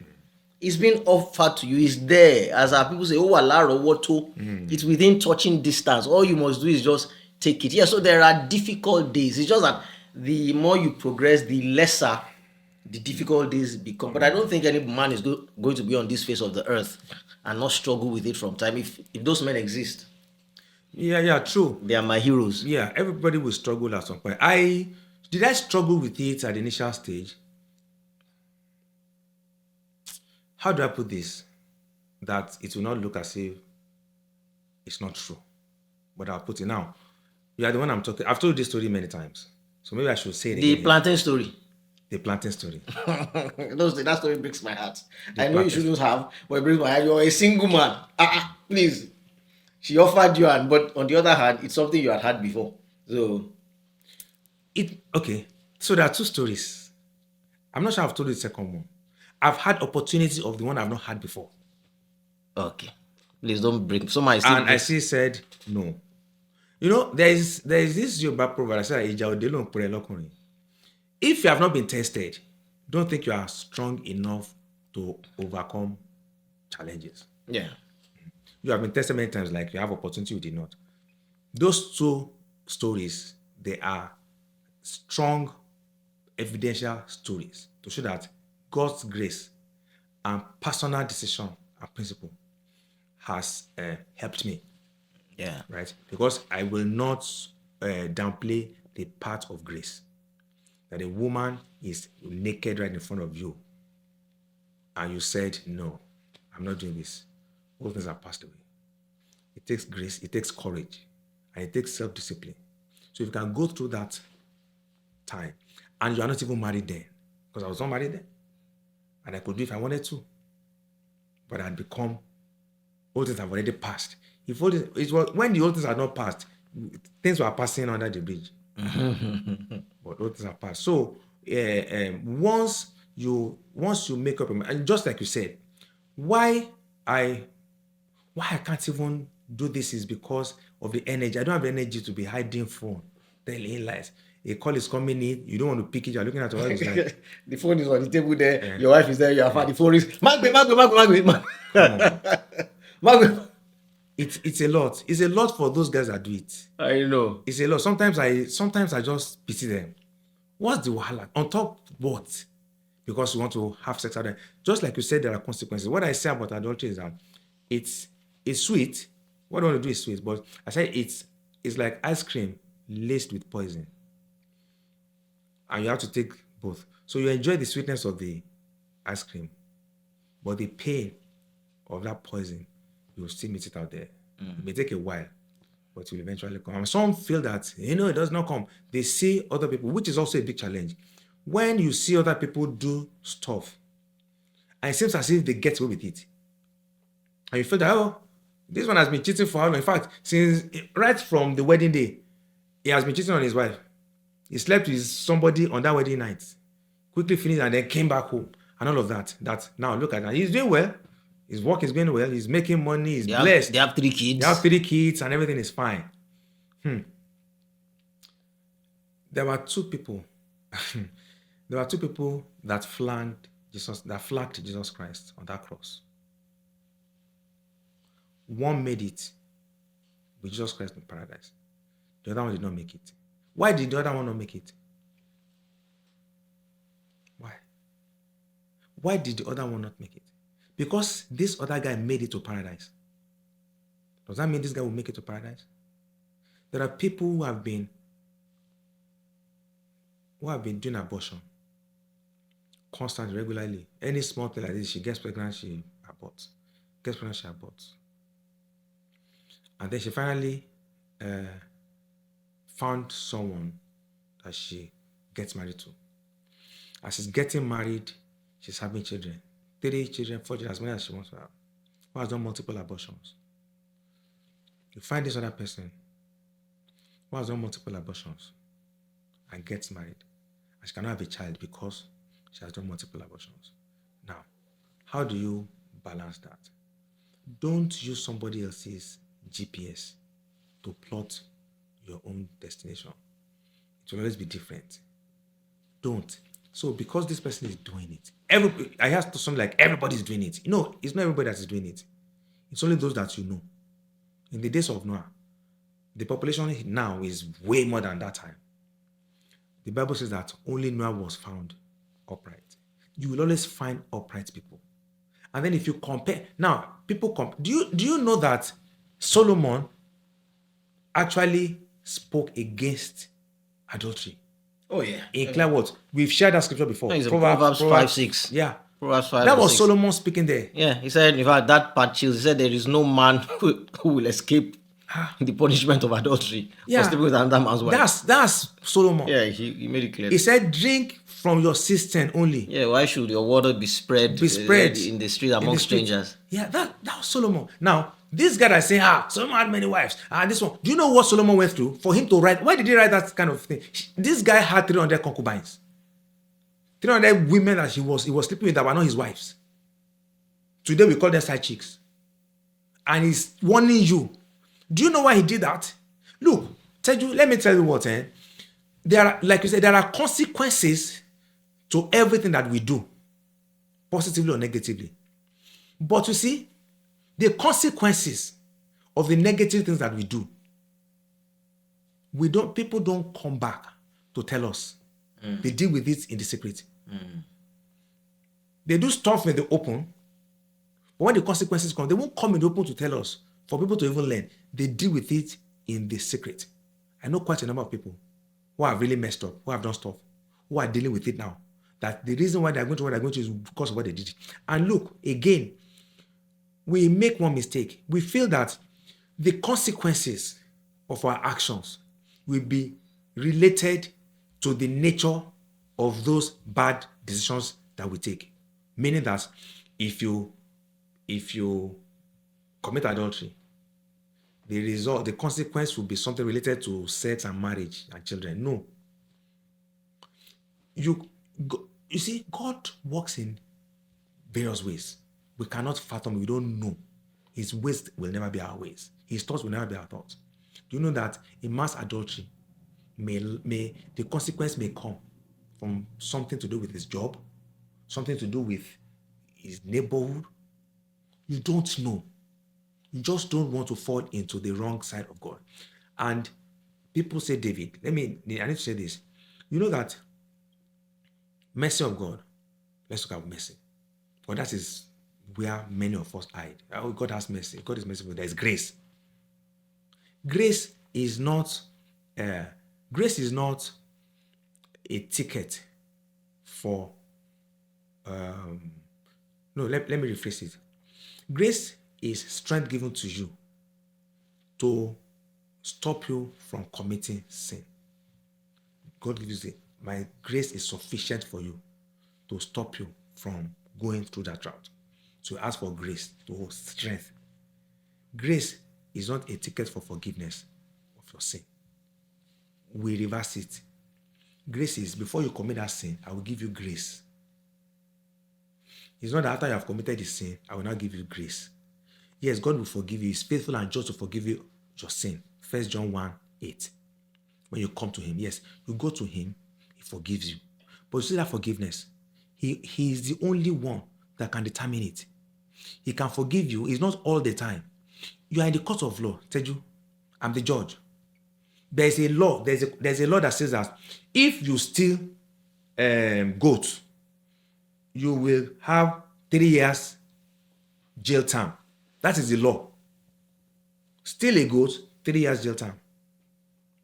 So somebody comes, he has stolen a goat. You now ask, you look at the circumstances, you look at the situation. Is he remorseful? Is it only because he knows that maybe this judge will forgive me? Will he let it go? The judge will look at him and feel like, he looks at everything that this guy is remorseful. It's not his fault. Maybe he was hungry. Maybe, even the law says that 3 years. The judge can give him 6 months. He has the right to do that. Based on the facts, based on the situation, he has the right. God has the right to. That's why we talked about what David did. Eat the showbread, you die. David was running away from Saul, and he ate that showbread with his guys. He did not die. God looked at it. He suspended his law to save a life. So it is up to him at the end of the day. But for our responsibility is that don't do it. You just never know. If you commit sin here, if you steal that goat, and you ask God for forgiveness for thou shalt not steal, right? Father, Lord, I'm sorry for stealing the goat. The judge will still send you to prison. There is always consequence for what we do. And that's it. So try as much as possible to run away from. Just try. If you cannot do it, pray for grace not to do it. Pray for strength. Because at the end of the day, like you said, consequences will always come. In what form, I don't know. I cannot judge. I'm not a judge. But consequences will always come. If you harass your wife at home, maybe that is the reason the policeman is harassing you on the road. You may not even link the two. He said, park. Where's this one? He's harassing you. Your papers are complete, but he's just harassing you. The military man is just harassing you. And I wonder, why are you harassing me? Maybe it's because of what you have done to your wife at home. But there's no way you will link the two. You will not know that it is because you harass somebody and God is paying, you are paying for that harassment. Will you link it? You will not link it. But if something happens related to marriage, you may think that, okay, maybe because you harass your wife, that's why this happened. No, things happen to us that we don't know why it's happening because it's from a different action that we have taken. That's why we need to be careful. Okay, as we round up, I'm curious. There are certain things that would never have entered my parents' universe or their cosmos or their consciousness. There are certain questions that, as liberal as my father was, and my father was pretty liberal when it came to matters of marriage, there are things I discussed with my father that when people who knew my father as being principled and strict, that when I told them that daddy and I had this discussion about this, they're shocked. So as liberal-minded as my father was with issues of marriage, my father could not have understood what you meant by sex toys. What do you mean? What do you mean sex toys? All of a sudden. And it seems to be proliferating these days to the extent that you are actually discussing it. People are asking you, are sex toys biblical? That I mean, so please tell me. I am still naive enough to think that that is fringe, on the fringe side, as a Nigerian especially. How much have sex toys proliferated our culture and marriages? Is this really is this really a problem, or just a problem one person had? Okay. So here again, I will say this with every sense of responsibility as a Christian, not a pastor, as someone who has studied the Bible. I say this, that there's no roadmap in the Bible to sex. There's no roadmap. There's no, this is the way you should have sex. In marriage, none. The best we know that the Bible mentioned said, and Abraham knew his wife. Nothing more. If you read new translations, of course, modern translation, Abraham had sex with his wife or slept with his wife or something. Nothing, but nothing was mentioned. Even Solomon, as wonderful as that guy is, in the Songs of Solomon is a chapter that I know conservative Christians would prefer is expunged from the Bible because it sounds so very carnal. Let only the breast of your wife satisfy you. I mean, come on, why would you be writing that in the Bible? What is there? That should tell you that, look, when it comes to sexual relations between a man and a wife, because there's nothing written in the Bible. So whatever you do in the confines of your bedroom is up to both of you. How far you are willing to go is up to both of you. Sex toys. You use glasses to aid your sight. There are Hearing aids. IVF to aid having a child. Technology. Why should sex toy be a problem? Is it not to aid the pleasure of sex? Is it because it's sex? Is sex a sin in marriage? No, it's not. So why can't you use it if you need to use it? Are there consequences? Yes, there are consequences. Now, if you want to talk about the consequences, yes, it's a different conversation. We are talking about, is it biblical? No, I want to hear about the consequences. Oh, there are many consequences. Number one, for the woman, let's start with the woman. I know a couple. The husband, but because he's tired of trying to stimulate her for her to have an orgasm, he would stimulate. The lady is that he went to get a sex toy for her. They both agreed. He got a vibrator. So the lady will use vibrator. Of course, that one is mechanical, so she will get an orgasm and she's cool. You now go to a point, the man started feeling jealous of the vibrator. You, this vibrator, you're not making my wife to prefer you to me. Because any small thing, she will tell him, bring the vibrator first. Then she started getting addicted to the vibrator. Without the vibrator, she's not ready to have sex with her husband. The man had to discard the vibrator. You have to kill the vibrator. You have to commit murder. Yes. That's the consequence. Sometimes you find people that get used to sex toys, they're addicted to it, it affects the marriage. Some use sex toys and they're used to sex toys when the husband is not around, especially, absent husbands, either work or whatever. You don't see your husband in 3 months, it's out of town. They use vibrators. Or the dildo itself, the main thing. Now, it gets to a point, which is what I explained in my video. It gets to a point, you still need to hold someone. You still need to kiss someone. You want to kiss your husband is not there. You want someone to hold you. And because you already have fantasies, there's no way you not have fantasy about somebody else. Your neighbor may be passing. One guy has been saying hello. You may desire him because the sex toy has put you in such a mood that you want more than just the penetration or the vibration. You just want someone to hold you. By the time you get to that point, in fact, you're already committing adultery in your mind. Remember, if you look at a woman lustfully, you commit sin. Jesus Christ said so. You commit fornication.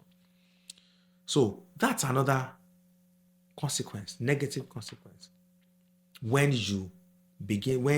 using sex toys can lead to adultery. And now, even if it's not your mind alone, you meet someone, any small little, talk into your space, you bring him in, and then you commit adultery because of sex toys.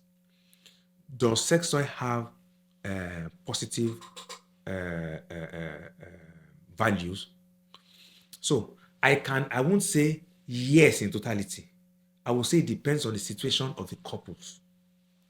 My advice is always that if you have sex issues, go and see a sex therapist.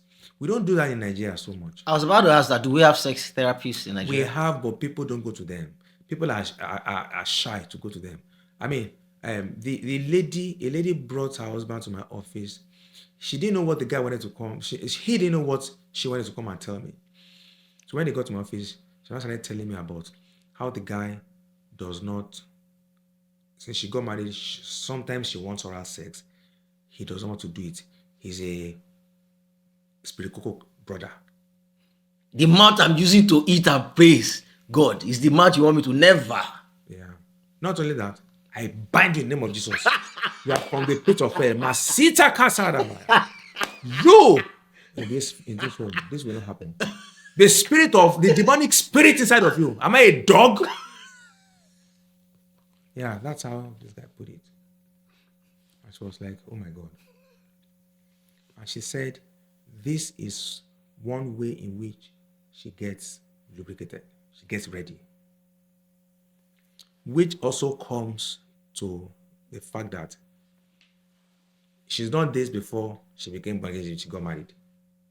Now those things are haunting her. Because if she didn't know, she hadn't experienced it, she probably won't expect it. There's nothing to compare notes with. Yes, we have expectations. You have no prior experiences to compare notes with. This is what you know, is what you know.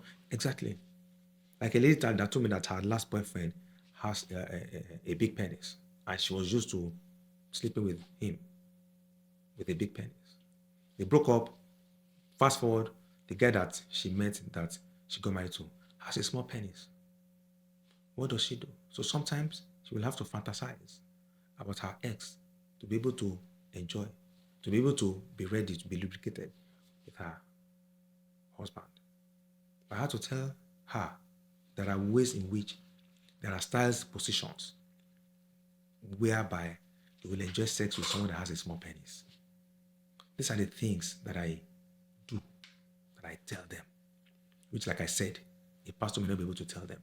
So I think what God is doing, tell you have said this before, you may have forgotten. We've had conversations, plenty of conversations. How long have we been together? It's going to like definitely 25? About 22 years. Yeah. 22 years, yeah. Remember we had a conversation sometime ago. I remember, I think you are driving back to the airport in Lagos, and we had a conversation. I think we stayed back to, I think we had lunch or something. And you said, yes, I remember.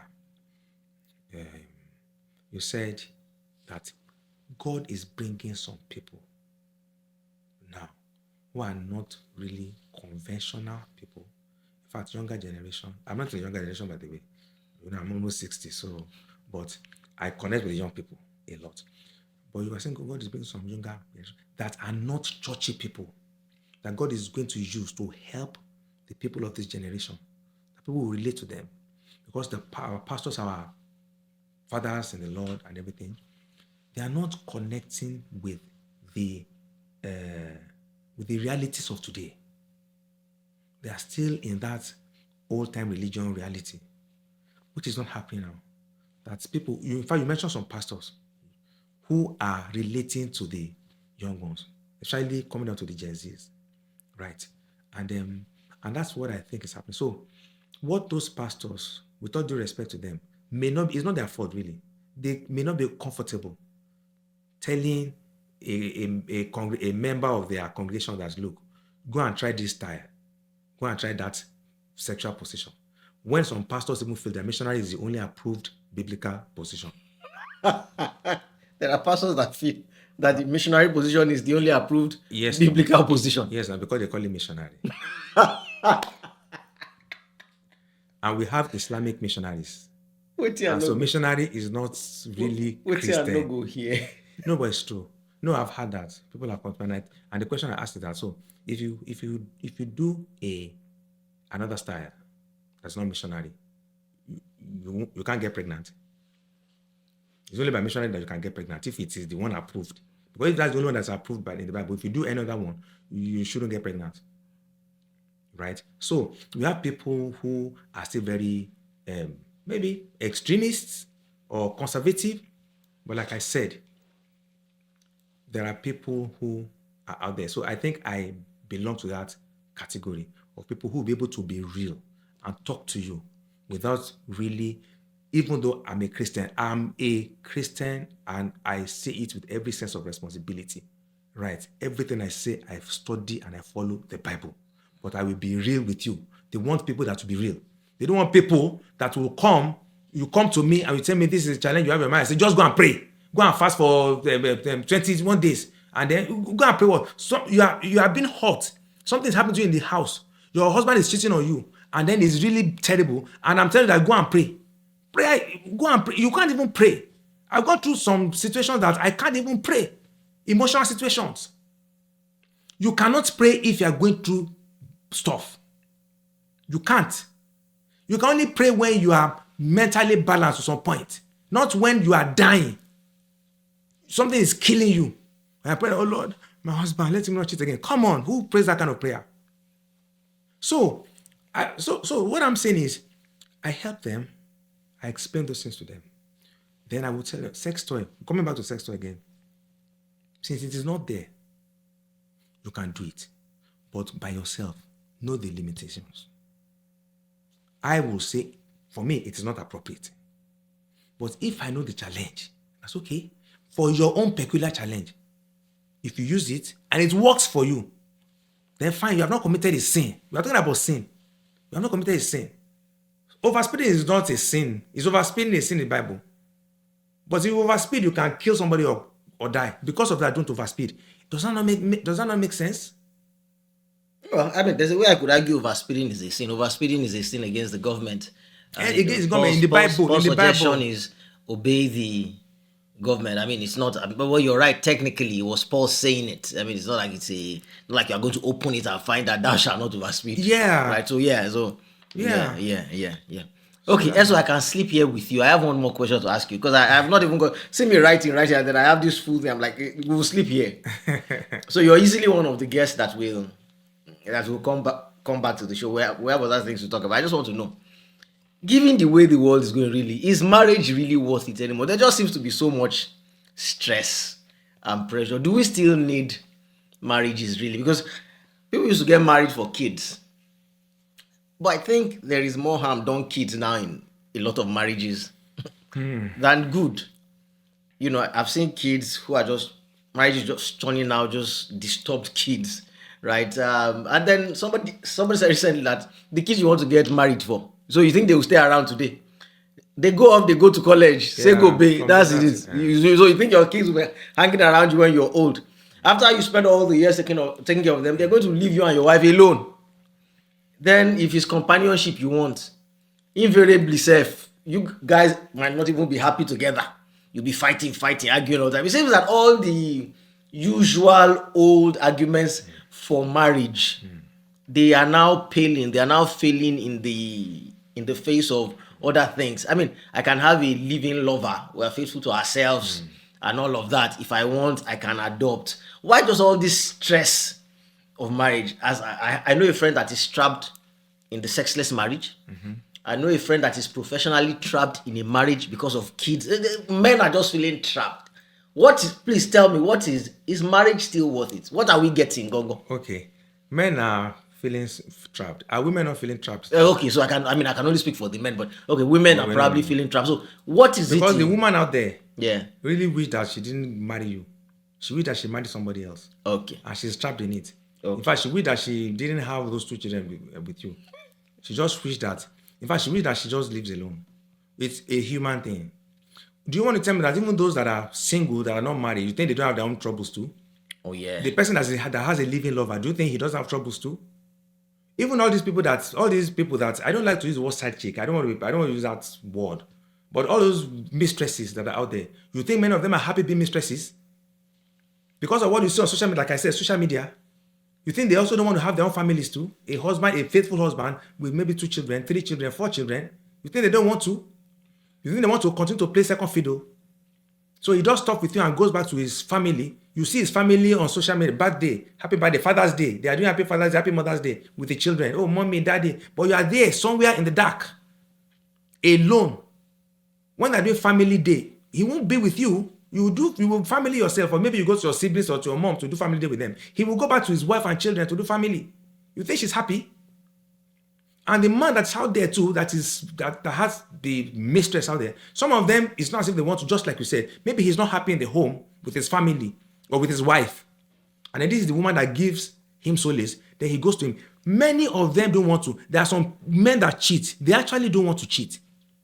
They cheat because of the challenge they have in the home. That is not a good excuse, but they do. This is life. Tell you, this is life. It's not about marriage. It's only about marriage. What about work? What about workplace? Some people are not happy with their workplace now. They wish they could get another job, but they can't get another job right now for different reasons. So it is just a normal human challenge. Marriage is just one. There are other activities, should I say, that are out there. But one thing I want to say is this. The truth is this. Marriage itself is not the problem. The problem is about those who live in that marriage. God created marriage. It's good. Now, if you look at the template, it's actually a beautiful thing. You, as a man, you have a woman that you love, that you feel for everything about you revolves around her, and vice versa. You have 2 children, 3 children. You are in a unit, and you're just living your life beautifully well. There's nothing wrong with that. That's a good thing. You're not scattering, sleeping with this one and that one, having children, illegitimate children all over the place. I know these days they don't like to use the word illegitimate anymore, but whatever it is, you're having children outside the wedlock. You're just there. It's beautiful. You're at home, your wife comes back. You come back from work, you meet your wife and your children, she cooks for you, you have sex. But the people in that marriage, they are the ones who don't understand each other. Their temperaments are different. They are fighting every day. They now make that marriage look difficult. It's a beautiful house, painted, well lit. Now, both of you decide to live in that house. Now, because you now begin to fight in that house, to shout on each other, to cheat on each other, does that make that house ugly? Does it make the house complicated? No. You are the ones that are complicating your lives. The house itself is beautiful. If other people live in that house, they can enjoy it. So people should know who they want to get married to. And I want to leave out the God factor. And let God help you. Be open to God and let God help you. People get married for wrong reasons. And that's why they have problems. A lady told me she wants to get married because she's tired with the way her parents are always on her in the house. She cannot go out, stay here. She cannot do this one. She's a graduate. And she's dating this guy and she feels that it's an escape route from her parents. Come on. An escape route from her parents. And then you now marry this guy, then you find out after like 2 years that it's better off for you to be living in your parents' house than in this guy's house. They get married for the wrong reasons. Let me tell you my prayer when I was looking for a wife. So, I was ready to date. I didn't date for like 7 years. Because by then I was still trying to put my business together. I didn't have money. I was struggling. You know those days in Ibadan, Teju. That was when we met. And you still make fun of me without my pickup van. That fool shiri. On my 50th birthday, what you said. In fact, if we're ever going to have another session, we're going to talk about Sonia D. Oh, yes. That one. Because our shared love. When did they born you? That you'll be telling me that you know more about Sonia D's songs than me. Anyway, that's by the way. Now, so I told God when I was now ready to get married. Like I said, 7 years I didn't have a relationship because one, I don't want stress. I'm just someone that doesn't like stress. Valentine's Day is there. You tell me to give you a card. That time there was no phone, nothing. It was in the 90s. Then birthday. Then you did not come to check me. You like your business model and all of that. So I did not waste time. But when I was now ready, I wanted to start a relationship. And I told God, the person that's going to agree to date me, let her be the person that's going to give me peace and happiness in my marriage if I marry her. That was my prayer. Peace and happiness. God, a woman that will give me peace and happiness. I did not pray for a woman who is God-fearing. Because that's what, ask them today, what kind of man do you want? God-fearing is the first. They don't even understand what God-fearing means. Someone who loves God, who goes to church. Look, if you want to, that's even then. No, I was not looking at born again. When I saw her, I wasn't looking at is she born again or not. I assume she is because we met in the choir. But that was not my prayer point. Two things. A woman that will give me peace and happiness in my marriage. Lord, please. And she gave me this woman. Guess what? We had challenges in that marriage initially. I used to be very argumentative. You know about that. Normally, sometimes we argue for hours. And she's impatient. Yes. Normal women's impatience. Oh, why do you this? Oh, why do you that? So we used to quarrel a lot. Argue, not even quarrel, argue a lot. And those arguments will get heated a lot. Because I will not agree. She too, she not agree. And then she goes on. She's an engineer. I'm an engineer. She's the first child. I'm the first son. So that's friction. Now, here's the point. At some point when it was really bad, in the first maybe 10 years, I had to go back to God. And I was like, I told you to give me, I asked for a woman that will give me peace and happiness. I don't seem to have the peace because we're always quarreling. And what I got from God is this. This woman will give you peace and happiness. That's what I've given you. If you're not getting that peace that you want, it's not my fault, it's your fault. Go and find out how you can get that peace. So the work was back on my table. So God was telling me, it is my responsibility to seek that peace. I've given you the man that will give you peace. If you do it right, you'll have the peace. If you do it right. Same thing with her. And I told her, this is it. Let's work it out. Let's do it right. We started having conversations. This is what you do. This is what you don't do. This is what you should do. This is not what you should not do. This is what I like. This is what I don't like. Boundaries. We started working it out. Today, we are fantastic. I said fantastic. If you are not, I will not be a marriage counselor. I used to tell her, if my marriage is not working, there's no way I will sit somebody and be counseling about marriage. No, I'm not a hypocrite. You know that. I have a strong conscience. We are fantastic. I worked it out. And she also, even now we are still working it out because you can't get 100% perfection, but we are very good. So, why is marriage complicated? We are the ones, the people inside. Marriage is not. Do you understand what I'm saying? If a man can swallow his pride, if a man can stop gaslighting, if a woman can stop gaslighting her husband, if a woman stops using emotional blackmail on her husband, if you can be real and sit down and have a conversation, come, we are in this, how can we make it work? There are some people, they hate themselves so much today, and I tell them, come on, and they are like, you can't even resolve their issues.